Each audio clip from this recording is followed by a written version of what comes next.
बोलिए कृष्ण कन्हैया लाल की जय। बोलिए श्री कार्तिक मास की जय। आज कार्तिक मास के छठवें दिन छठवें अध्याय में श्री नारद जी और पृथु महाराज के प्रसंग में कार्तिक मास और माघ मास के महात्म के बारे में जो नारद जी ने पृथु महाराज को बताया, तब पृथु महाराज के द्वारा इस मास के विधि और नियम के बारे में पूछा गया। तो क्रमशः बताते हुए नारद जी इस अध्याय में कहते हैं कि 2 घड़ी रात्रि के रहते तिल, कुश, अक्षत और चंदन आदि लेकर के जलाशय की ओर जाएं, अर्थात नदी, तड़ाग आदि के समीप स्नान के निमित्त जाना चाहिए। मनुष्य रचित जो जलाशय हैं और प्रकृति के द्वारा रचित जो नदी है अथवा संगम है, उसमें स्नान का क्रमशः 10 गुना फल होता है। यदि तीर्थ में स्नान किया जाए तो उससे और 2 गुना फल होता है। भगवान नारायण का स्मरण करके स्नान करने का संकल्प करें, फिर तीर्थ आदिकों के और देवताओं के निमित्त क्रम से अर्घ आदि का दान करना चाहिए। अर्घ देते समय भगवान से प्रार्थना करें, कमलनाभ भगवान को नमस्कार है और जलाशयी भगवान को भी नमस्कार है। हे ऋषिकेश, आपको नमस्कार है, आप मेरे अर्घ को ग्रहण करें, आपको मैं नमस्कार करता हूं। इस प्रकार कहें कि हे भगवान, बैकुंठ में, प्रयाग में और बद्रिकाश्रम में भगवान नारायण गए और 3 प्रकार से पद स्थापित किए। इससे मुनि, वेद और यज्ञ इन सबों सहित जहां विष्णु भगवान ने 3 प्रकार से निवास किया, वहां देवता जो रहते हैं वे सब मेरी रक्षा करें। हे जनार्दन, हे देवों के स्वामी, हे देव देवेश, हे दामोदर, मैं आपकी प्रसन्नता के लिए ही ये कार्तिक का व्रत कर रहा हूं। मैं विधि पूर्वक प्रातः काल स्नान करूंगा। हे भगवान, आपको नमस्कार है, मैं इस जल में स्नान करने को उद्यत हूं।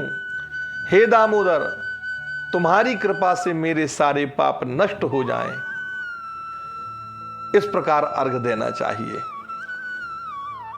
कहें कि हे हरि, कार्तिक के महीने में विधि पूर्वक नहाया हुआ मैं आपका व्रती हूं, अतएव मेरे दिए अर्घ को राधा सहित आप स्वीकार कीजिए, आप ग्रहण कीजिए। हे दनुजेंद्र निषूदन अर्थात हिरण्यकश्यपु का वध करने वाले, कार्तिक के महीने में नित्य तथा नैमित्तिक कर्म में मेरे अर्घ को आप ग्रहण कर लीजिए। व्रती पुरुष गंगा, विष्णु, शिव तथा सूर्य नारायण का स्मरण करके जल में प्रवेश करें, फिर नाभि पर्यंत जल में स्थित होकर के विधि पूर्वक स्नान करे। गृहस्थ व्यक्ति तिल लगा करके और आंवलों का चूर्ण लगा करके स्नान करे। विधवा स्त्री तथा सन्यासियों को तुलसी की जड़ के पास की जो मिट्टी होती है वो मिट्टी लगा करके स्नान करना चाहिए। सप्तमी के दिन, अमावस्या के दिन, नवमी के दिन, दूज के दिन, दशमी के दिन और 13 के दिन, इन तिथियों में आंवले और तिल को नहीं लगाना चाहिए। इनको लगा करके स्नान न करें। पहले मल स्नान, बाद में मंत्रों से स्नान करें। स्त्री और शूद्रों को वेदोक्त मंत्रों से स्नान नहीं करने को कहा गया है, वे पुराण के मंत्रों से स्नान करें। स्नान करते समय मंत्र पढ़ें। भक्तों को आनंद देने वाले, जिन भगवान ने देवताओं के कार्य के निमित्त 3 रूप धारण किए, वे सब पापों को नष्ट करने वाले श्री भगवान मुझे आज पवित्र कर देवें। जो देवता विष्णु की आज्ञा पा करके कार्तिक व्रत करने वालों की रक्षा करते हैं, वे सब देवता मुझे पवित्र करें। बीज, रहस्य और यज्ञ सहित वेद मंत्र और देवताओं के समेत कश्यप आदि मुनि मुझे पवित्र करें। गंगा आदि सब नदियां और सारे तीर्थ तथा जल देने वाले सातों समुद्र समेत नदी और जलाशय मुझे पवित्र करें। अदिति आदि पतिव्रता, यज्ञ, सिद्ध, सर्प और तीनों लोकों की औषधियां और पर्वत मेरी रक्षा करें।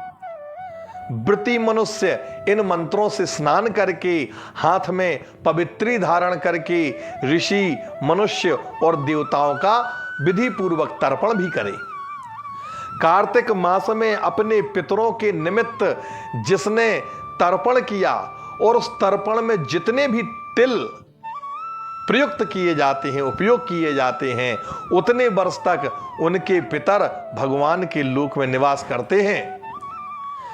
तदनंतर व्रती मनुष्य जल से बाहर निकले और शुद्ध वस्त्र धारण करके प्रातः काल में कहे हुए कर्मों को समाप्त करके ही हरि का पूजन करें।